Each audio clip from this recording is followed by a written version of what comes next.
Hello everybody, this is Steve Yoder. Welcome to the second video in the Business Research Toolkit on researching nonprofits, on researching using the Internal Revenue Service Form 990. Let's get started. We're going to be looking at why we have the form, the key parts of the form, the differences between Form 990 and Form 990-PF, standing for Private Foundation, and some tools for evaluating the effectiveness of a nonprofit organization. We have this Internal Revenue Service form in the first place because of the emphasis in the last several years on corporate governance. Good governance means effectiveness, transparency, and Sarbanes-Oxley, those two gentlemen in the upper right, wrote and sponsored the bill that is designed to help get good governance out of publicly traded organizations. The senator on the lower left, Senator Grassley, the oldest man in the United States Senate, is very much an advocate for good governance at nonprofit organizations. The key disclosures, you can stop and pause and look here as to what you can find in a Form 990. Public charities and private foundations are required to file a Form 990, but look at the organizations that are not, through probably some very careful lobbying to get them out of this requirement. Small organizations, churches, state institutions. What you're looking for will help determine exactly where you look in the Form 990. This list is a list that we used in the introductory video. Where can you find a Form 990? We will cover two of these, the Internal Revenue Service's website and Cause IQ, but let's start with the IRS's website. There are other sites that I would encourage you to look at. They're free. Cause IQ and the IRS are the two that I use most often. You would find the IRS's website by simply Googling IRS tax exempt organization search. No account it has to be set up. You just go into it. You can search by a number of filters, such as organization name. Let's say you're looking for information about Vulcan Park Foundation here in Birmingham, Alabama. You would put that search term in. Let's look at Cause IQ. Cause IQ is a very helpful website, free up to a point. We only will use the free parts.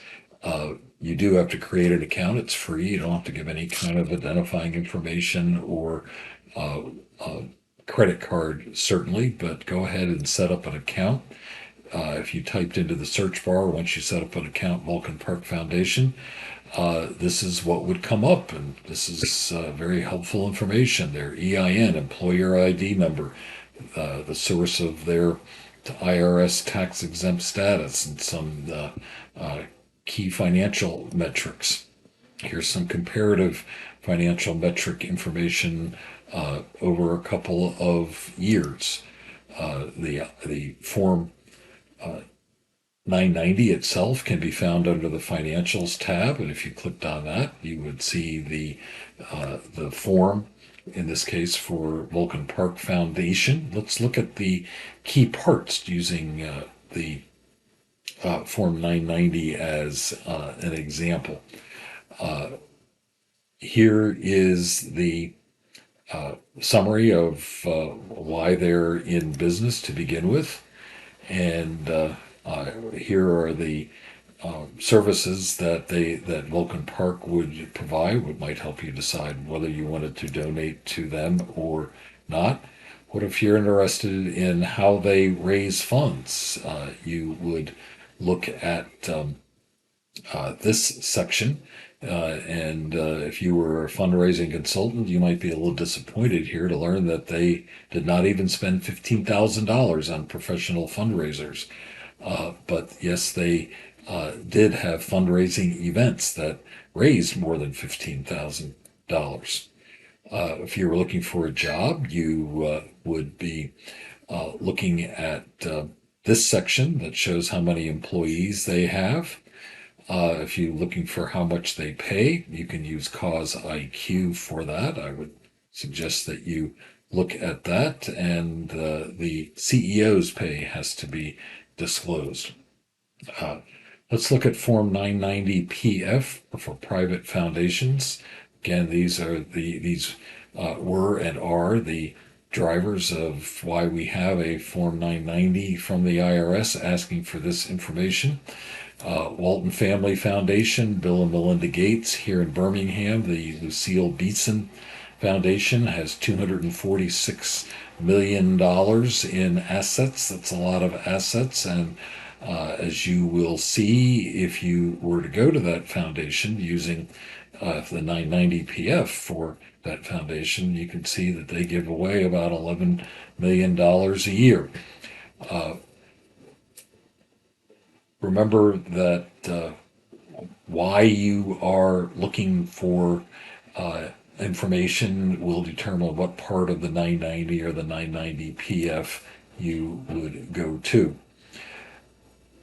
You might want to evaluate a nonprofit. You can certainly do that on your own just by reading and coming to your own conclusions, or you might want to use the evaluation tools of some websites. Charity Navigator is one that most organizations provide information to. And here's an example: United Way of Central Alabama with the highest possible rating from Charity Navigator. Look how they call attention to it in their website. They get a 100% rating, 4 stars.